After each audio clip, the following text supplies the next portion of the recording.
One nation one election को हरियाणा की पूर्व मंत्री और झज्जर की कांग्रेस विधायक गीता भुक्कल ने भाजपा की बौखलाहट करार दिया है।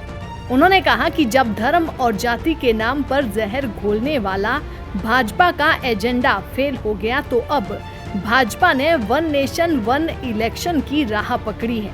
भुक्कल सोमवार को झज्जर के लोक निर्माण विश्राम गृह में कांग्रेस के ऑब्जर्वर दीपक पाठक और पूर्व मंत्री राव नरेंद्र यादव के साथ कांग्रेस कार्यकर्ताओं से मिलने के बाद मीडिया से बातचीत कर रही थी।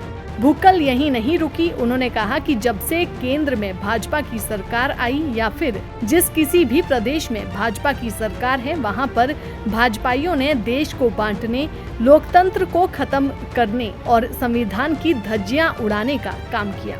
वन नेशन वन इलेक्शन से पहले भाजपा को देश की जनता के सामने ये बात रखनी चाहिए कि उसने चुनावी घोषणा पत्र में जो वादे किए थे, क्या वे सभी वादे पूरे कर दिए गए हैं। भुक्कल ने निकट भविष्य में होने वाले 5 राज्यों के चुनाव में भाजपा की जबरदस्त हार होने का भी दावा किया। उन्होंने कहा कि सम विचारधारा वाले राजनीतिक दलों को जो भाजपा के खिलाफ इंडिया के नाम से गठबंधन बना है, वो देश में लोकतंत्र को बचाने का काम करेगा। वन नेशन वन पोल का जोर कहाँ पे चल रहा है? बीजेपी की बौखलाहट है, क्योंकि जितने भी राज्यों में चुनाव हो रहे हैं बीजेपी की ज़बरदस्त हार हो रही है। जितने भी राज्यों में चुनाव होने जाएंगे, मध्य प्रदेश में, छत्तीसगढ़ में, राजस्थान में, बीजेपी बुरी तरह से हार रही है। इनका जो एजेंडा था वो फेल हो चुका है। धर्म जाति बिरादरी के नाम पर जहर घोलने का लोग समझ चुके हैं। और जो कांग्रेस पार्टी और सम विचारधारा के सभी राजनीतिक दलों ने जो एक इंडिया नामक जो एक एसोसिएशन बनाई और उससे ये पूरी तरह से बौखला चुके हैं। सभी लोगों ने बीजेपी के खिलाफ, क्योंकि इन्होंने देश को बांटने का काम किया है, लोकतंत्र को ख़त्म करने का काम किया है, संविधान की धज्जियां उड़ाने का काम किया है, संवैधानिक संस्थाओं का दुरुपयोग करने का काम किया है। आज हर जनमानस, हर राजनीतिक दल बीजेपी की राष्ट्रीय की सरकार हो चाहे राज्य की सरकार हो, इनकी गवर्नेंस से पूरी तरह से दुखी है। जब बीजेपी के कोई नेता आए तो आप उनसे पूछना कि केंद्र के मैनिफेस्टो में जो आपने वायदे किए थे, 2 करोड़ रोज़गार युवाओं को देंगे, महंगाई को ख़त्म करेंगे, शिक्षण संस्थान बनाएंगे, आईएम बनाएंगे, आईआईटी बनाएंगे, रोड्स इंफ्रास्ट्रक्चर देंगे, हॉस्पिटल देंगे, सब कुछ करेंगे, वो सब कहाँ हैं?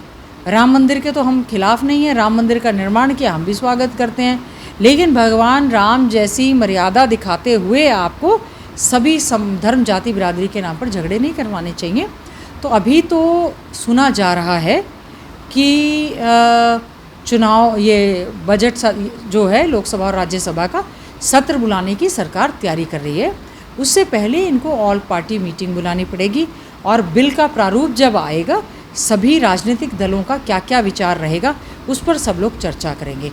हमारे देश में जिस समय डॉक्टर मनमोहन सिंह जी हमारे देश के प्रधानमंत्री थे, कांग्रेस पार्टी की सरकार थी, श्रीमती सोनिया गांधी जी हमारी यूपीए की अध्यक्षा थी, उस समय शिक्षा का अधिकार कानून 2009, फ्री एंड कंपलसरी एजुकेशन 2009 हमारी सरकार के समय में आया। Right to food Congress party लेकर आई, right to information Congress party लेके आई, राइट टू वर्क, मनरेगा का जो अधिकार दिया गया कि या तो काम दो नहीं तो उनको जो है पैसा दिया जाए रोज़गार के बदले, तो वो सब कांग्रेस पार्टी लेकर आई। राइट टू फूड में हम लोग मिड डे मील सबको बच्चों को खाना दे रहे हैं। ये सब योजनाएं परियोजनाएं कांग्रेस पार्टी के समय की हैं। चाहे पंडित जवाहरलाल नेहरू जी की बात कर लें, लाल बहादुर शास्त्री जी की बात कर लें, हरित क्रांति हमारे यहाँ आई, दूध क्रांति हमारे यहाँ आई, इंदिरा जी ने जो योजनाएं लेकर आए, राजीव जी लेकर आए, पंचायती राज को मजबूत करने के लिए ये सब योजनाएं लेकर आए। और बीजेपी के नेताओं से पूछ लेना कि मोदी जी ऐसा क्या क्या लेकर आए कि जो उन्होंने अटल बिहारी वाजपेयी जी की योजना को आगे बढ़ाने में कोई भी ऐसा कार्य किया हो। तो मैं जानना चाहती हूँ, इस तरह से देश को बढ़ाने का काम ना करें, देश को आगे ले जाने का काम करें। हाल ही में विधानसभा सत्र खत्म हुआ है, आपने मुद्दा भी उठाया, कुछ ग्रांट भी जारी हुई है आपके अथक प्रयास से, क्या कहना चाहोगे? देखिए, बिल्कुल हमने विधानसभा में हमारे झज्जर की सड़कों का मुद्दा उठाने का काम किया, जिसमें बद से बदतर होती हुई, हम तो सोच रहे थे शायद झज्जर की हालत ख़राब है सड़कों की, क्योंकि हम चारों विधायक कांग्रेस पार्टी के हैं। यहाँ तो सारा का सारा मामला ही पीडब्ल्यूडी और सड़कों पर उलझा हुआ था। प्रदेश की सड़कों की बद से बदतर हालत सभी जगह ही है। हमने कूड़े के ढेर, आवारा पशुओं का मामला उठाया, हमने पार्कों का मामला, पिछली बार भी पार्कों का बद से बदतर हालत का जब मामला उठाया था, इन्होंने हमें कहा था कि 25 से 30 लाख रुपए की राशि हमने इसके लिए मंजूर कर दी है, टेंडर कर दिए हैं। फिर दोबारा से इस बार हमने जो हमारे स्वतंत्रता सेनानी जितने भी हैं उनके नाम से जो पार्क थे, जब उनका मुद्दा उठाया तो उन्होंने कहा ये जो पार्क हैं हमने NGOs को देने का काम किया है। मैंने बाय नेम ये कहा कि कमल गुप्ता जी जो लोकल बॉडीज़ मिनिस्टर है, अध्यक्ष महोदय, मैं इनके खिलाफ प्रिविलेज मोशन लेकर आऊँगी, क्योंकि गलत जानकारी सदन के पटल पर देने का काम करते हैं। हमारे स्वतंत्रता सेनानी राव मंगली राम जी का जो पार्क बना है, बद से बदतर हालत हो गई, वहाँ पर इतने सारे मर्डर हो गए हैं।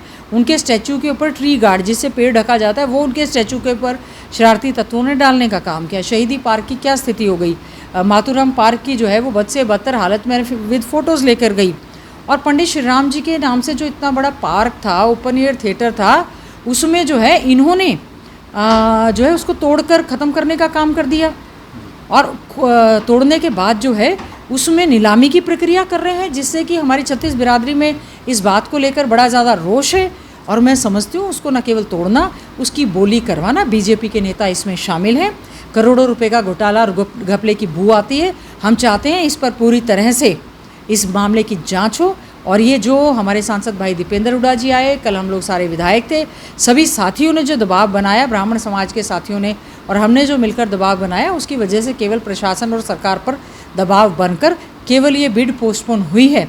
किसी भी हालत में हम ये बिड नहीं होने देंगे। ये पंडित श्री राम जी स्वतंत्रता सेनानी जिनकी वजह से हम आज़ादी की सांस ले रहे हैं, उन लोगों ने देश की आज़ादी दिलवाई है, उनके नाम से पार्क है। बल्कि यहाँ पर भव्य मूर्ति की स्थापना होनी चाहिए और इस पार्क का अच्छे से निर्माण होना चाहिए। कई जगह देखा गया है कि ऑब्जर्वर जा रहे हैं कांग्रेस के और विरोध हो रहा है, तो क्या कहना चाहिए? किस चीज़ का? ऑब्जर्वर्स का विरोध हो रहा है? उधर दो गुटबाजी है, जो कांग्रेस के हुड्डा और किरण, उधर दोनों नारेबाजी। एक तो हुड्डा जो है ना, हुड्डा साहब पूर्व में 2 बार के मुख्यमंत्री हैं, 5 बार के सांसद हैं, 5 बार के विधायक हैं। किरण चौधरी जी भी आदरणीय नेता हैं। मैं कहना चाहूँगी कि हुड्डा साहब इस समय CLP लीडर हैं और ये जो गुटबाजी नहीं है, ये हमारे कांग्रेस पार्टी में जोश है। सभी लोग कांग्रेस पार्टी के लिए काम कर रहे हैं, सभी लोग अपनी ताकत दिखाना चाहते हैं। इसका मतलब ये है सभी लोग BJP JJP की सरकार से दुखी हैं, छुटकारा पाना चाहते हैं और वो अपने नेताओं के साथ कांग्रेस पार्टी के प्रचार प्रसार में और केवल इस जोश को दिखाने के लिए ही ऑब्जर्वर्स जो हर ज़िले में जा रहे हैं। जो हमारा प्रदेश का संगठन बहुत लंबे से लंबित था, जिसकी वजह से कांग्रेस पार्टी को कहीं ना कहीं मजबूती नहीं मिल पा रही थी। आने वाले समय में जो PCC का मेंबर्स का गठन हो गया, AICC के मेंबर्स का गठन हो गया है, आने वाले समय में हमारा चाहे जिला प्रधान है, ब्लॉक प्रधान है, PCC की पूरी कार्यकारिणी का गठन होगा। उसी को लेकर ये तो बहुत ही अच्छी बात है कि हमारे जनरल सेक्रेटरी इंचार्ज हैं दीपक बाबरिया जी, उन्होंने सभी को ऑब्जर्वर लगाकर जिलों में भेजा है। जैसे मुझे फरीदाबाद और पलवल का लगाया गया। सभी साथियों से बात कर रहे हैं, सभी की बात सुन रहे हैं और हमारी पार्टी में इंटरनल डेमोक्रेसी, सबको अपनी बात कहने का अधिकार है। सभी से बातचीत करने के बाद जो हमारा चिंतन शिविर में फैसले लिए गए थे, इसमें चाहे महिलाएं हो, चाहे पुरुष हो, चाहे SC हो, OBC हो, BC हो, जनरल कास्ट हो, सभी को संगठन में जो है सभी प्रकार से प्रतिनिधित्व जो है वो दिया जाएगा। मैम, एक आखिरी सवाल है। जूनियर कोच है, घूमते रहे, न्याय के लिए भटकते रहे, सरकार को होगा, सबको पता, विधानसभा आपने मुद्दा उठाया पर लेकिन कहीं ना कहीं न्याय नहीं होता। हाँ, सरकार ने कदम तो उठाया, उसको सस्पेंड कर दिया। सरकार ने उसको सस्पेंड कर दिया। मंत्री को मुख्यमंत्री जी ने ठोक के कह दिया कि मैं तो इसका सबसे बड़ा वकील हूँ, नहीं उसको हटाऊंगा, बिल्कुल नहीं हटाऊंगा, मैं तो इसको बर्खास्त भी नहीं करूंगा, हटाऊंगा भी नहीं। और ना ही मंत्री जी नैतिकता के आधार पर इस्तीफा दे रहे हैं। नैतिकता पूरी तरह से समाप्त हो गई है। बीजेपी के चाहे मुख्यमंत्री हो, प्रधानमंत्री हो, बीजेपी के ऐसे नेता जो बलात्कार या यौन शोषण के मामलों में संलिप्त हों, बीजेपी के नेता, उनके सांसद, उनके विधायक मेज थपथपाकर उनके साथ में पक्ष में खड़ी हैं। बहन बेटियों की इज्जत आबरू बहुत ही बड़ा एक चिंता का विषय है। हमें बड़ी चिंता हो रही है। विधानसभा में हमने इस मामले को उठाने का काम किया क्योंकि इतने लंबे समय तक जो है चार्जशीट उन्होंने नहीं किया था। 700 पेज की चार्जशीट चंडीगढ़ पुलिस द्वारा दाखिल कर दी गई है। दूध का दूध और पानी का पानी हो जाएगा। दोषियों को, न्यायपालिका पर हमें विश्वास है, दोषियों को सजा जरूर मिलेगी। दैनिक सवेरा के लिए झज्जर से सुमित कुमार की रिपोर्ट।